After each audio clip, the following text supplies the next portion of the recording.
퇴직 후 1년 가장 많이 무너지는 건 통장이 아니라 정체성이다. 대부분의 사람들은 은퇴하면 가장 먼저 무너지는 것이 돈이라고 생각한다. 그러나 현장에서 수백 명의 은퇴자들을 만나보면 진짜 먼저 흔들리는 것은 돈보다 자신을 정의하던 정체성이라는 사실이 드러난다. 평생 해오던 역할이 사라지면서 마음속 중심축이 빠져나가고 이는 재정 문제보다 더 빠르게 삶 전체에 충격을 만든다. 한 62세 남성은 정년 퇴직을 한 뒤 6개월 동안 아무 일도 하지 않았다. 퇴직금을 어떻게 나눠 운용할지 계산하고 연금 지급일을 체크하면서 그는 자신이 준비가 잘 돼 있다고 믿었다.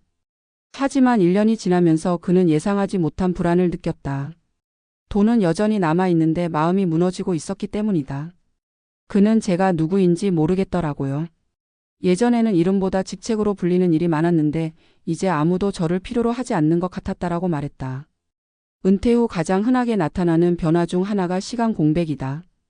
아침에 눈을 뜨면 출근하지 않아도 되고 회의도 없고 점심 약속도 없다.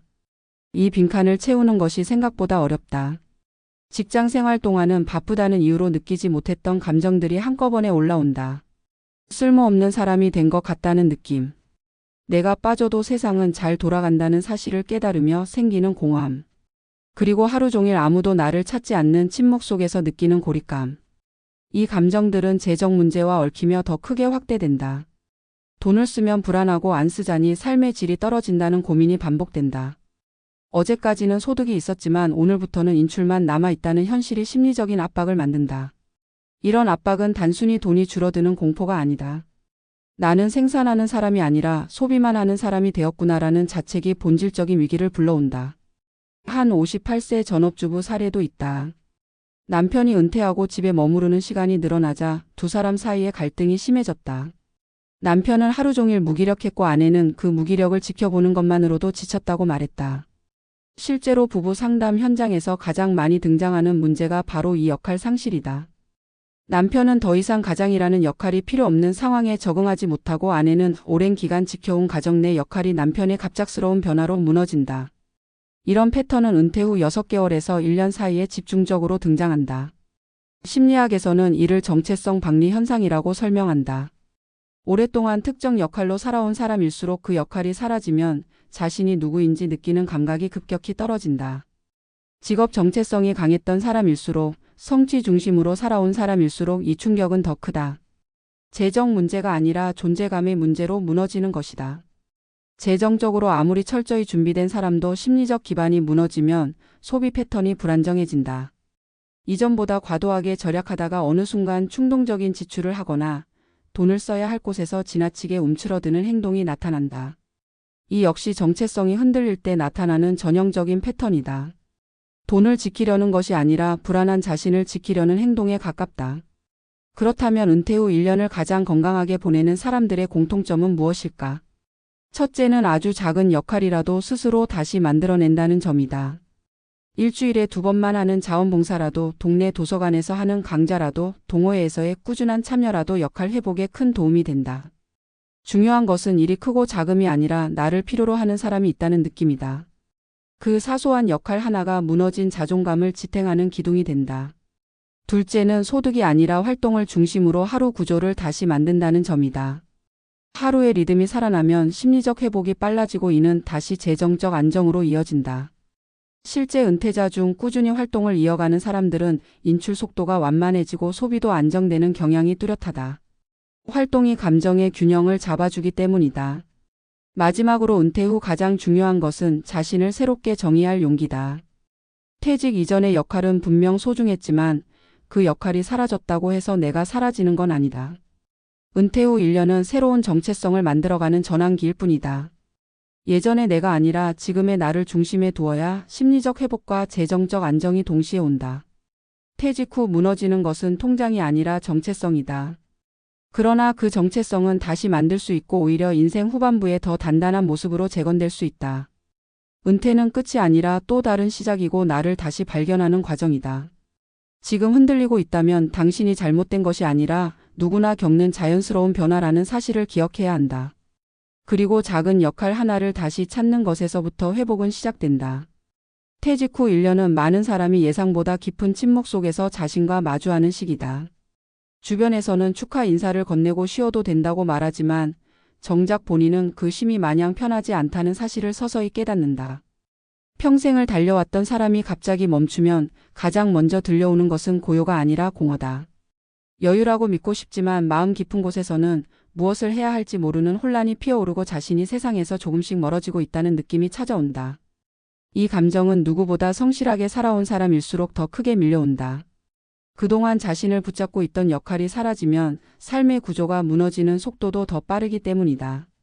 많은 은퇴자들은 퇴직 직후 몇 달 동안은 버틸만 하다고 말한다. 몸이 편안하고 그동안 하지 못했던 일을 해보겠다는 기대도 크다. 하지만 시간이 조금 더 지나면 예상하지 못했던 감정이 스며든다. 모든 시간의 주인이 되었는데도 하루가 어딘가 허전하고 의미 없이 흘러간다. 자유가 많아졌지만 그 자유가 새로운 짐처럼 느껴지기도 한다. 과거에는 누구나 나를 필요로 했고 내가 있어야 돌아가는 일이 분명히 있었는데 이제는 내가 없어도 세상은 아무 문제 없이 굴러간다. 이 깨달음은 단순한 감상이 아니라 정체성 자체에 충격을 준다. 은퇴 후 무너지는 것은 경제력이 아니라 나의 존재 이유에 관한 질문들이다. 한 전직 공무원은 정년 후 10개월 동안 여행도 다니고 운동도 하며 나름 충실하게 지내고 있었다. 하지만 어느 날 그는 자신이 더 이상 누구의 보고서에도 등장하지 않고 어떤 회의에도 이름이 오르지 않는다는 사실을 깨닫고 말없이 깊은 우울감을 느꼈다고 한다. 그는 제가 없어도 아무도 불편해하지 않는 것이 가장 힘들었습니다. 라고 말했다. 그 말은 많은 은퇴자의 마음을 그대로 비춘다. 사회적 역할을 잃었을 때 인간은 단순히 일을 잊는 것이 아니라 자신을 설명할 언어를 잃는다. 이 언어의 상실이 무기력으로 이어지고 그 무기력은 점점 더 삶의 활력을 갉아먹는다. 이 무너짐은 심리적 영역에서만 머물지 않는다. 경제적 선택 또한 흔들린다.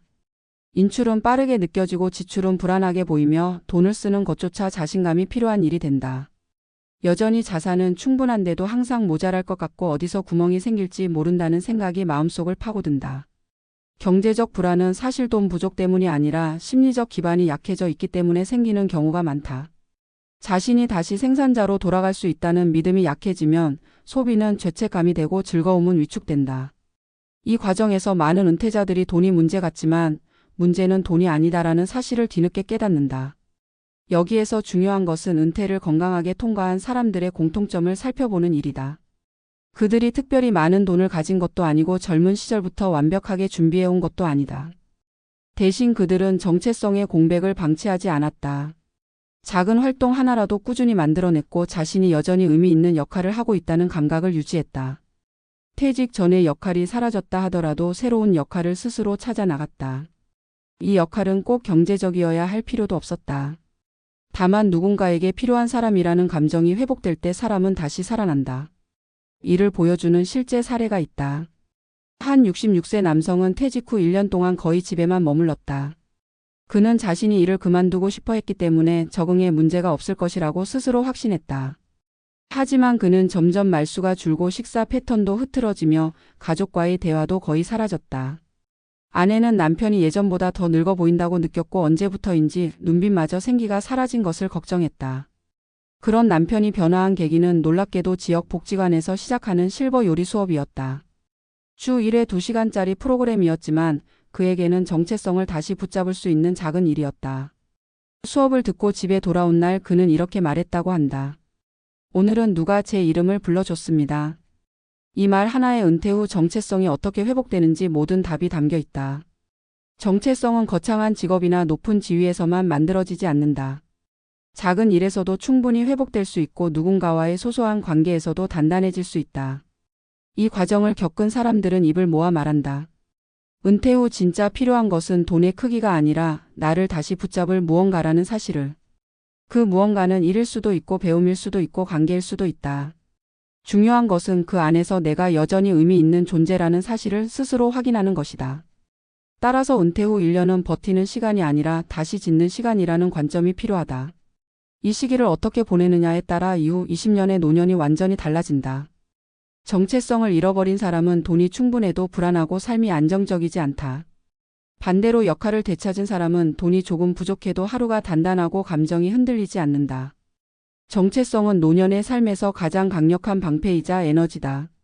이 에너지가 회복되면 관계도 살아나고 소비 패턴도 안정되고 심리적 탄력성이 높아진다. 우리가 기억해야 할 사실은 하나다. 퇴직은 직업을 내려놓는 것이지 자신을 내려놓는 것이 아니다. 지금까지의 역할이 끝났다면 그건 새로운 역할이 시작될 자리다.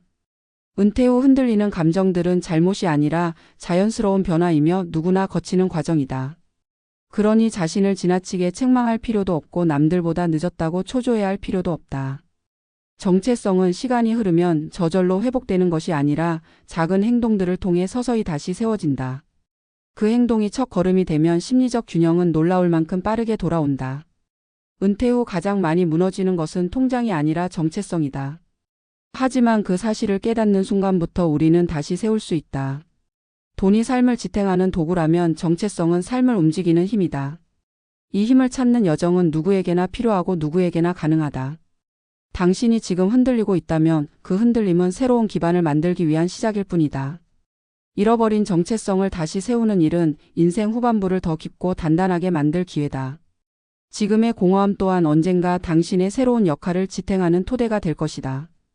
그러니 은퇴 후에 자신을 두려워하기보다 다시 만들어갈 자신으로 바라보는 것이 중요하다. 우리는 누구나 다시 의미 있는 존재가 될 수 있고 그 의미는 직업이 아니라 태도와 행동에서 만들어진다. 인생의 후반부는 선택의 문제가 아니라 태도의 문제다. 그리고 그 태도는 오늘의 작은 선택에서 시작된다.